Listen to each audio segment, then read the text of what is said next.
Kia ora koutou, Markie here. I'm going to try and keep this brief, but brief isn't one of my strong points. So I won't do any preambles. If you want to know more about this channel, then watch our introduction video and maybe some of the other videos which give a bit of a preamble that put everything into context. But for now, we're just going to get straight into the subject. And this is a follow-on to a video that I did for Halloween. About a spooky experience that I had, and I kind of just touched on some other spooky experiences that I've experienced, and I said that maybe I'll share them if you're interested. Now, sadly I've not. This won't be all of them as well. This is just a cluster of spooky experiences that all have a similar thing, and they're all auditory. Not that I've had a huge amount of spooky experiences. I have had some weird things happen. Most of them were things where there could have been a more boring explanation than something paranormal, sadly. So they're all a bit 50-50. And I think I will talk some more about some of those other ones. But for now, I want to talk about some sounds, spooky sounds, okay? And this is off the back of my previous video that I did about a hill near Bath in the UK, made famous by Peter Gabriel, where I was walking one stormy night and heard something very strange. And I talked about that in the video. So I come from the West Country, west part of the UK, or west part of England, and I'm from Wiltshire. And in Wiltshire, near Devizes, there is a hill called Roundway Down. There's an old hill fort up there. A battle took place there in the English Civil War, and it's a very striking hill. It's one of those hills that's got kind of folds at the side, if you know what I mean. That's probably a proper word for that. And I went up there one time, and it was a long walk. I'm not sure if I actually walked from, I don't think I walked from Chippenham, but walked from quite a way anyway, to up this hill, and approached it from a funny angle. So you can drive up there. There's a road that goes up there. There's paths and things that go up there. But I went with a friend. We just went the crazy way, and we actually climbed up these folds in the hill. So they're like kind of steep banks, not quite not quite vertical, but almost. So we were scrambling up these banks and then scrambling down, and then scrambling up and then scrambling down. All these banks on these folds on the side of the hill. And also, even before we got to those, the approach that we took to Roundway Down was over this really humpy, undulating ground. I don't know if it was mined at any point, and that's why it's undulating, but it was all kind of troughs and little hillocks and things. We were just having fun. We were scrambling up these banks, and we were just young and fit and having a great time.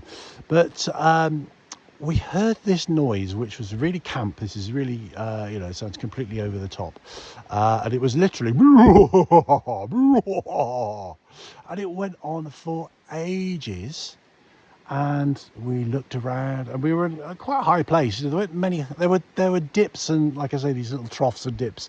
But there weren't many places that were out of view. Most places, if somebody was nearby, the likelihood is we would have seen them. But we just laughed. We said, "Oh, that's the devil."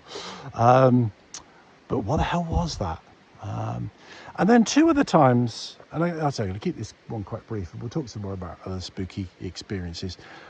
Two other times where I heard growls. I say one time was me, one time was a colleague of mine. So the one time was, again, in Chippenham, because that's near where I grew up.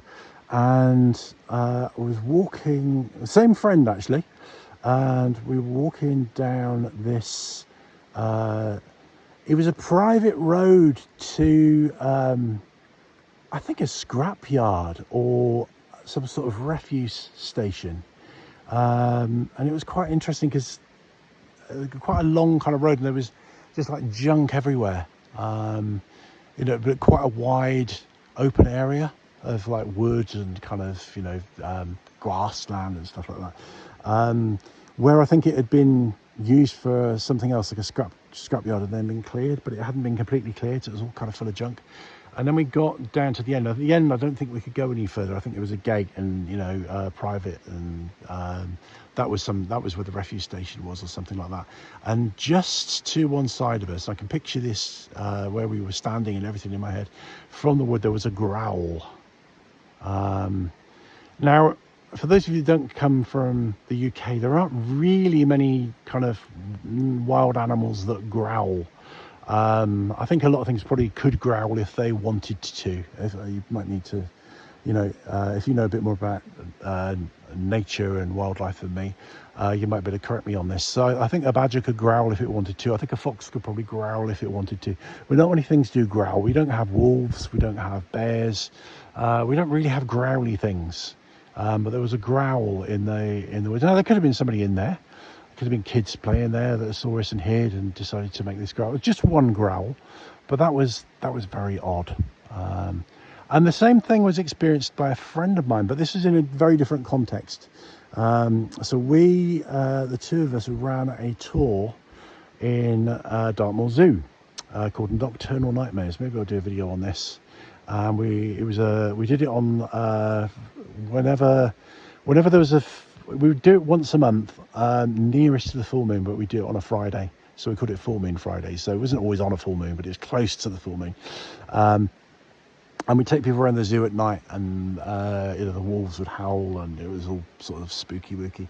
And we spent a lot of time in the zoo just hanging out and preparing and walking around and planning, and we'd often be there quite late because we'd end up talking to the owners, and we'd be chatting. We'd turn up for like a brief meeting or whatever, like four in the afternoon or something, and then we'd be there till midnight just hanging out sometimes.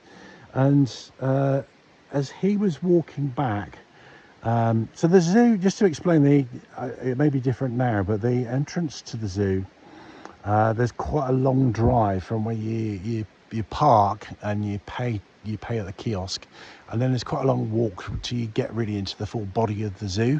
And there are a few animals here and there along the path, but not the growly ones. And he heard a growl on the path, and it was the opposite side of the path from where the animals were.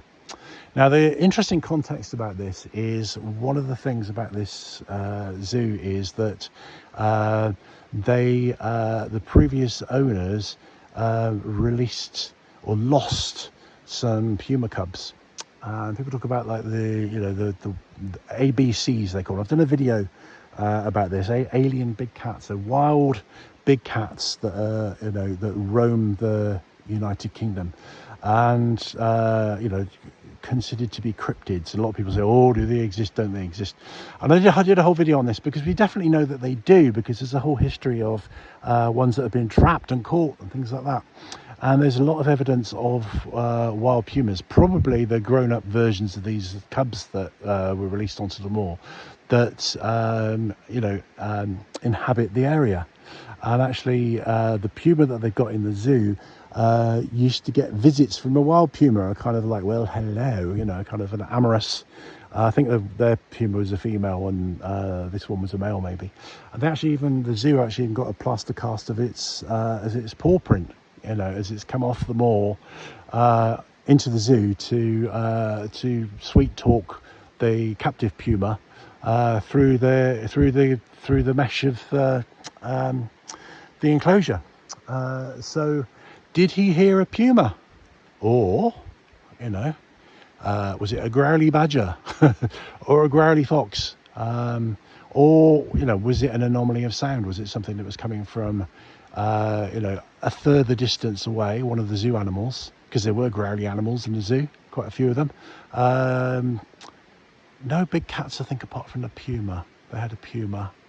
Sorry, they did have they had lions and tigers. So yeah, lots of growly animals and bears. So maybe it was a sound anomaly. Sometimes sounds can seem to come from a certain place, but actually they come from much further away, and I've talked about that in some other videos as well. So check out my video on alien big cats, because yeah, I think that's quite an interesting one, and you might be surprised by some of the things that I've got to say in that. Check out my video about what happened on Peter Gabriel's famous hill, and check out my other videos on various other aspects of things like cryptozoology, ghosts, spirit possession. I've done a whole series of videos on those, not from a this is how it is perspective, because nobody knows, you know, but from a theoretical perspective, it could be this, it could be that. We know this, we know that. This, you know, this is what's been recorded. This is one way we could look at it. This is another way we could look at it. That's the way I approach all these things, because I don't like to be didactic and what's the word, proselytize or anything like that. And I have a very open mind, because minds are like parachutes and they work best when they're open. So I'm going to finish now because I need to head home.